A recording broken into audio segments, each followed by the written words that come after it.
আসুন, কাছে আসুন। আজরা এখনো হাসছে, আরো জোরে হাসছে। ইসমাম সেদিকে এগিয়ে যেতে লাগলো। আজরা বলতে লাগলো, প্রিয় ইসমাম, আপনার জন্য এত আয়োজন কেমন লেগেছে? আমি ফুপির সেলাই মেশিন দিয়ে নিজ হাতে ইউটিউব দেখে পোশাকটা বানিয়েছি। স্বপ্নের সাথে মিলে গিয়েছে, তাই না? কথাগুলো বলতে বলতে আজরা পানিতে ঝাঁপ দিল। তারপর পানিতে ঝাঁপ দিয়ে কিছুক্ষণ সাঁতার কেটে আবার পানির উপরে উঠল। ইসমাম এই দৃশ্য কোনো মতে হজম করতে পারছে না। আজরার ফর্সা শরীরে দুপুরের রোদে চকচক করছে, সাথে পানি লেগে যেন আরো আকর্ষণীয় হয়ে উঠছে। ইসমাম ঘোর লাগা চোখে তার দিকে তাকিয়ে আছে। ইসমাম চোখের চশমাটা খুলে দূরে ফেললো, তারপর গিয়ে সেখানে ঝাঁপ দিল। ঝাঁপ দিয়ে সাঁতার কেটে আজরার কাছে গেল, তার কোমর আঁকড়ে ধরলো। এই তুমি তো রীতিমতো আমাকে উন্মাদ করার ফোন দিয়ে এঁটেছো। আজকে কিন্তু নিজ থেকে আমার কাছে এসে ধরা দিচ্ছ। হ্যাঁ, দেখছেনই তো। পরে কিন্তু ছাড়াতে পারবে না। ছাড়াতে চাচ্ছি না তো। কথাগুলো বলে আজরা নিজের কর্পুটে ইসমামের মুখ নিল, তারপর নিজের উষ্টাধর স্থাপন করলো ইসমামের ঠোঁটে। ইসমাম তাকে আরো শক্ত করে ঝাপটে ধরলো। ক্রমে ক্রমে গভীর হতে থাকলো তাদের স্পর্শ। আমাকে মোহগ্রস্ত করতেই তোমার এত আয়োজন, মায়াবতী জারুল ফুল। তখন তোমার 17 বছর বোধ হয়, যখন সাদার মাঝে গোলাপি জারুল ফুলসহ একটি চেহারা দেখতে পেয়েছিলাম। সে চেহারা সেদিন আনমনে আমার হৃদয়ে দাগ কেটে গিয়েছিল। আমি সহস্র দফা নিজের অন্তঃকরণে প্রবল ঝড়ের অস্তিত্ব অনুভব করেছি। তারপরে হঠাৎ একদিন তুমি স্বপ্নে মৎস্যকন্যা হয়ে ধরা দিলে। তখনও বুঝে উঠতে পারলো না তুমি আমার জীবনে ঠিক কী, কিন্তু যেদিন তোমাকে শাড়ি পরতে দেখলাম সেদিন বুঝলাম তোমাকে উন্মাদের মতো ভালোবেসে ফেলেছি। তখন আমি সিদ্ধান্ত নিয়েছিলাম তোমার খোপায় ফুল গুজে দেওয়া আমার অধিকার। তবে কিছুক্ষণ পরপরই মনে হতো সেটা শুধু ক্ষণিকের, তাই অগ্রাহ্য করতে লাগলাম। কিন্তু এক সময় আর তা সম্ভব হলো না। তুমি আমার থেকে আমার সমস্তটা কেড়ে নিয়ে নিজের বসতি স্থাপন করলে, তাতে এমন শক্ত ঘাঁটি গাড়লে যাকে চাইলেই জীবন থেকে কোনোদিন উপড়ে ফেলা যায় না। আর আমিও উল্টারও শক্ত করে বেঁধে নিলাম নিজের জীবনের সাথে। তোমাকে অনেক ভালোবাসি, প্রাণের চেয়েও বেশি ভালোবাসি। আমি কথা দিচ্ছি তোমার জন্য আমার এই ভালোবাসা কোনো দিনও কম হবে না। সময়ের সাথে সাথে চক্রবৃদ্ধি হয়ে বাড়বে। তোমার যখন 17 বছর ছিল তখনও ভালোবেসেছি, যখন 77 বছর হবে তখন আমি ভালোবাসবো। আমাদের একটা সুখের সংসার হবে। আমিও তাই চাই, সবসময় আপনার কাছাকাছি থাকতে চাই। আপনার ভালোবাসার দহন সত্যি আমার কলঙ্ককে কাজলে রূপান্তরিত করেছে। অনেক দিন জ্বলেছে, আর সহ্য হচ্ছে না। ইসমাম আবার আজরার ঠোঁট নিজের দখলে নিল। এভাবে বেশ কিছুক্ষণ যাওয়ার পর ইসমাম পুল থেকে উঠে আজরাকে কোলে তুলে নিল। তাদের দুজনের শরীর বেয়ে টপটপ করে পানি ঝরছে। ইসমাম আলগোছে আজরাকে কোলে নিয়ে তাদের শোবার রুম পর্যন্ত গেল।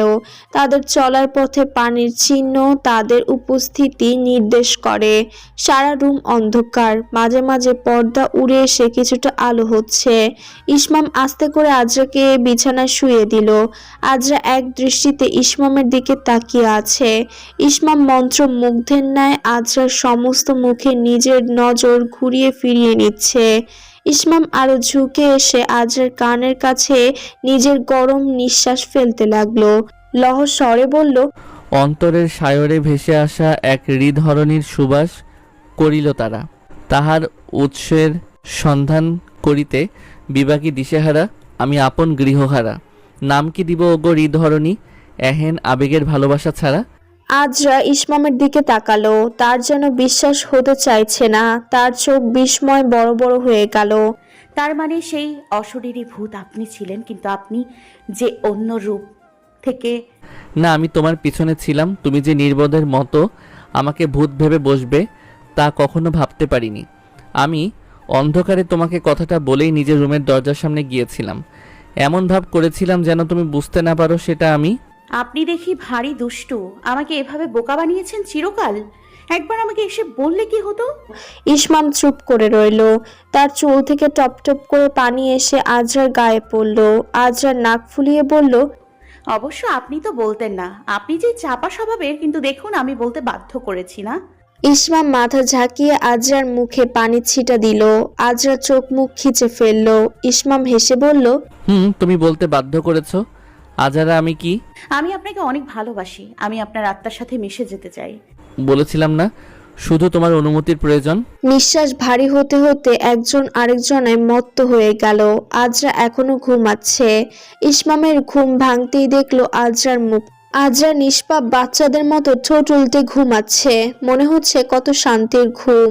ইসমাম মোবাইলে ঘড়ি দেখলো বিকাল 5টা বেজে গেছে। সাথে দেখলো তার পরিবারের বিভিন্ন সদস্যদের থেকে প্রায় 47-এর মতো মিসড কল।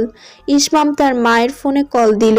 তোরা দুপুরে খেয়েছিস কিনা, আজরা ঠিক আছে কিনা জানতে কল দিয়েছিলাম, তুই তো ফোন ধরিসই না। আম্মু, আজকে কাজের অনেক চাপ, তাই আমি একটু ঘুমিয়ে গিয়েছিলাম। তোরা খেয়েছিস? না, এখন খাবো, তুমি চিন্তা করো না, এখানে সব ঠিক আছে। আচ্ছা, ওকে দেখে রাখিস, বিরক্ত করিস না একদম। ইসমাম ঘুমন্ত আজরার দিকে তাকিয়ে হাসলো। আচ্ছা রাখছি। আজরুশ, আজরুশ, উঠছো না কেন? গোসল করতে হবে, খেতে যাব, তোমার ক্ষুধা পাইনি?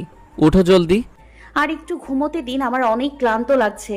এখন না উঠলে অন্য পদ্ধতি প্রয়োগ করে জোর করে উঠাবো, ওটা ভালো হবে না। তাই আজরার হঠাৎ কি যেন মনে পড়লো। এক লাফে বিছানা থেকে উঠে বসে গায়ে চাদরটা ভালো করে জড়িয়ে নিল।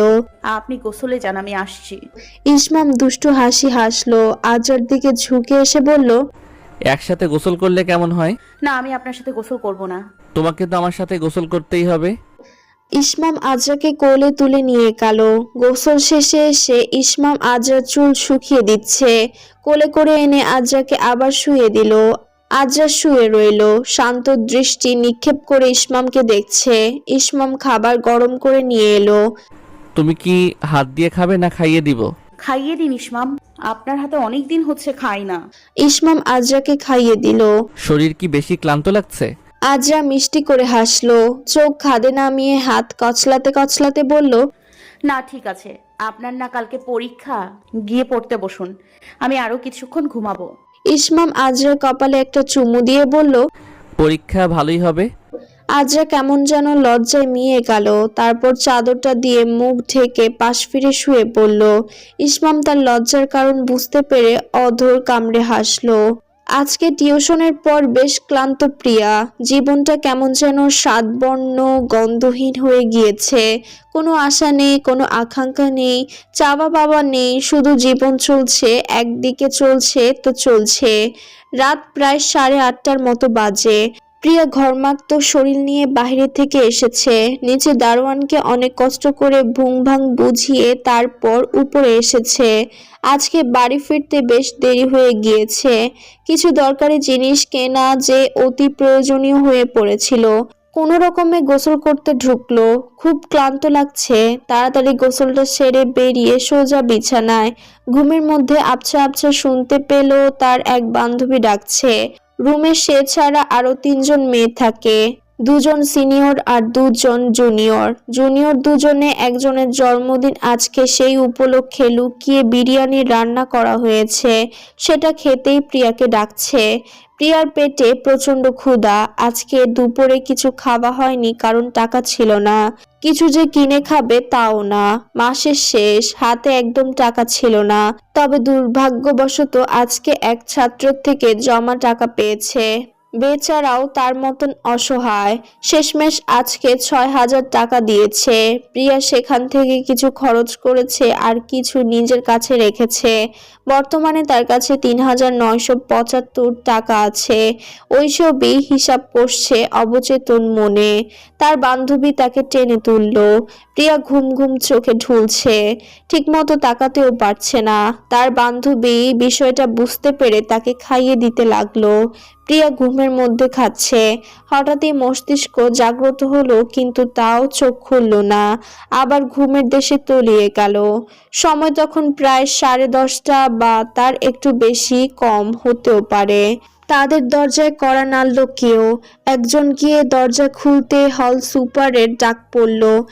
তোমাদের মধ্যে প্রিয়া রহমানকে, তাকে একটু জরুরি ভিত্তিতে নিচে যেতে বলা হয়েছে। প্রিয়া আদো আদো ঘুমের মধ্যে ছিল। তার নামটা শোনার পর সে একটু হালকা নড়ে চড়ে উঠল। তারপর মহিলার দারাজ কণ্ঠে বললেন, তার বাবা দেখা করতে এসেছে, খুব নাকি প্রয়োজন, তাকে এখনই যেতে বলছে। তার বান্ধবী তার গায়ে হাত দিতে সে হকচকিয়ে উঠে বসলো। প্রচন্ড মাথা ধরল, তার চোখগুলো লাল হয়ে আছে। প্রিয়া চোখের পানি ছিটা দিয়ে ধরপড় করে নিচে নামলে দেখলো ওয়েটিং রুমে তার বাবা বসে আছে। দেখতে শ্যামলা, রোগা, জীর্ণ শীর্ণ একজন মানুষ। কাছে যেতেই দেখলো তার গা থেকে ভুরভুর করে বিড়ির গন্ধ আসছে। এমনিতেই মাথা ধরেছে প্রিয়ার, তার উপর এই গন্ধে মাথা আরেক দফা ধরলো। খুব বিরক্ত লাগছে এই লোকটা কেন এখানে এসেছে। প্রিয়া তার বাবার সামনে গিয়ে দাঁড়ালো। অন্য কোনো মেয়ে হলে হয়তো বলতো কেমন আছে, ভালো আছে কিনা, ইত্যাদি ইত্যাদি, কিন্তু প্রিয়া জিজ্ঞেস করলো অন্য কথা। কি ব্যাপার, এখানে কেন এসেছো? টাকা পাঠিয়েছিলাম তো, 12,000 টাকা পাঠিয়েছি না? আরে এত চপর চপর করছো কেন? সরে থাইকা দিহি শহরের ম্যাম সাহেবের মতো কথা বলা শুরু করছস। জজ, ব্যারিস্টার, উকিল, মাস্টার হইয়া যাস নেই যে বাপের লগে এমতে কথা কস। খবরদার, আমার লগে এমতে কথা কবি না। জন্ম দিছি তোরে আমি। ধীরে কথা বলো, এটা ভদ্রলোকদের জায়গা, তোমার জুয়ার আড্ডা না। তুমি আমাকে জন্ম দিয়েছো, তাতে মোটেও কৃতজ্ঞতা প্রকাশ করার কিছু নেই। নিজের স্বার্থে জন্ম দিয়েছিলে, স্বার্থ পূরণ না হয় ছুঁড়ে ফেলে দিয়েছো। মাত্র 12 বছর বয়সী প্রিয়াকে নিজের ভাইয়ের কাছে কাজের লোক হিসেবে বিক্রি করে দাওনি, তা এখন কেন এসেছো? এই খবরদার, আমার লগে গরম দেখাবি না। তুই এই জায়গায় বয়, তোর লগে কথা আছে। কি বলতে চাও জলদি বলো, গেট বন্ধ হয়ে যাবে। শোন, তোর জন্য তোর মামি একটা বিয়ার সম্বন্ধ নিয়ে আইছে। পোলা ভালো, দেখতে শুনতে বেশ ভালো, অনেক টাকা কামায়, আমেরিকা থাকে। এর আগের বউটা ডেঙ্গু জ্বরে মরছে। তো আমি কি করব? আমি তো তোমাকে আগেই বলেছি আমি এখন বিয়ে করব না। বিশেষ করে তোমার স্ত্রীর ওই দিকের লোকেদের কথাতে তো কখনোই না। ওই মহিলা আমার কতটুকু ভালো চাই জানি। কত টাকা নিচ্ছ তোমরা কে জানে। পোলা ভালো, বয়স বেশি না, ওই 42-43। তোর লগে মানাইছই। আমার সাথে মজা করছো তুমি? তোমার এসব মজার কথা শুনতে আমি এখন এখানে আসিনি, চলে যাও। যেমন কইরা দেমাগ দেখাইছস, লাগে জানি তোরে বিয়া করার লাইগা কত লোক বইসা আছে। কেউ বিয়া করবো না তোরে। এমনিতে তো খারাপ কাম করস, এমনিতে তো খারাপ কাম করস। তোর মতো খারাপ কাজের মহিলারে কে বিয়ে করবো? খবরদার, আমার কাজকর্মের উপর একদম প্রশ্ন তুলবে না। আমি যা উপার্জন করি তা হালাল। আমি কোনো খারাপ কাজ করে টাকা উপার্জন করি না। যেই ছোড়ার আশায় বইয়া আসলি, ওইটাই তো একখান নষ্ট মাইয়ারে বিয়া করলো। তুই ভালা হইলে তো তোরেই করতো। তুই হইলি ফকিরনি বাচ্চা। তোর উপর কালা ওই নষ্ট মাইয়ার মেলাটাইকা দেখাইয়া বিয়া করছে। হ্যাঁ, তুই হইলি ছোট জাতের নষ্টা। প্রিয়ার রাগে মাথার রগ ধপধপ করছে। হুঙ্কার দিয়ে বলল, আমাকে যা বলেছ সহ্য করেছি, ওদের নিয়ে একটা কথাও না। এরপর থেকে আর ভুলেও এখানে আসবে না।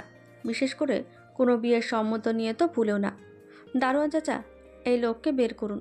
কথাগুলো বলে প্রিয়া আর 1 মিনিট অপেক্ষা না করে উপরে চলে গেল। দারোয়ানকেও বলে গেল এরপর থেকে আসলে যেন আর ঢুকতে না দেয়। ইসমাম রাতের খাবার গরম করছিল। আজরা ধীর পায়ে হেঁটে এসে পেছন থেকে জড়িয়ে ধরল। ইসমাম তার হাত মুঠো করে ধরল আর হাসলো।